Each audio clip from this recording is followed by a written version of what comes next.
পৃথিবী মানুষে ভরে গিয়েছিল, কিন্তু ঈশ্বর তাঁর তৈরি মানুষদের পাপকর্ম দেখে খুব দুঃখ পেয়েছিলেন। তিনি তাদের ধ্বংস করার জন্য মহাপ্লাবন ঘটানোর সিদ্ধান্ত নিলেন।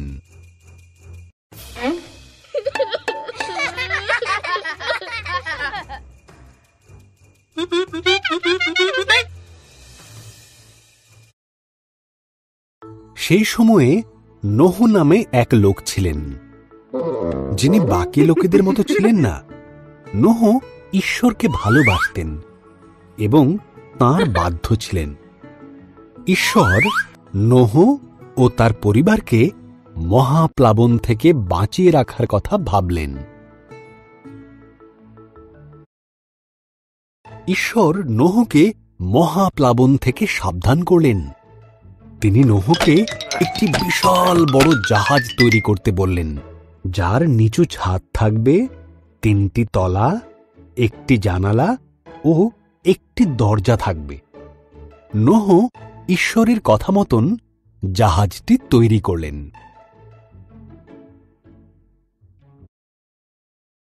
ঈশ্বর নোহকে বললেন, প্রত্যেক ধরনের পশুর থেকে জোড়ায় জোড়ায় পশু সংগ্রহ করতে, 1টি করে পুরুষ, 1টি করে স্ত্রী।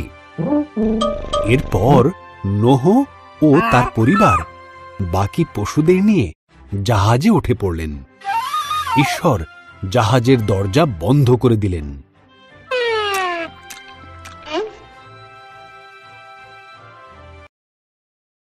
চল্লিশ দিন 40 রাত ধরে অবিরাম বৃষ্টি হয়েছিল। আকাশ থেকে বৃষ্টি পড়ছিল আর সমুদ্র হ্রদে জল বেড়ে উঠেছিল।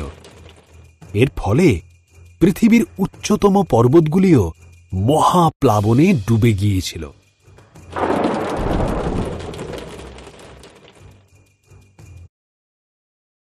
এই অবস্থায় নোহ আর তার পরিবার ও অন্যান্য পশুরা জাহাজে নিরাপদে ছিল এবং তাদের জাহাজ মহাপ্লাবনে ভাসছিল।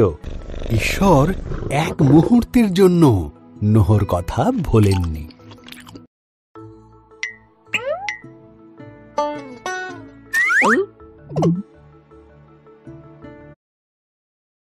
ঈশ্বর বাতাস পাঠালেন, জলের স্তর নেমে গেল, জাহাজটি আরারত পর্বতে থেমে গেল। নোহ একটি ঘুঘু পাখিকে বাইরে ছেড়ে দিলেন।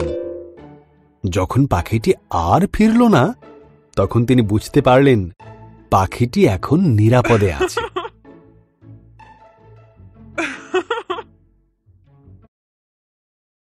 ভূমি শুকিয়ে যাবার পর ঈশ্বর তাদেরকে জাহাজ থেকে বেরিয়ে আসতে বললেন।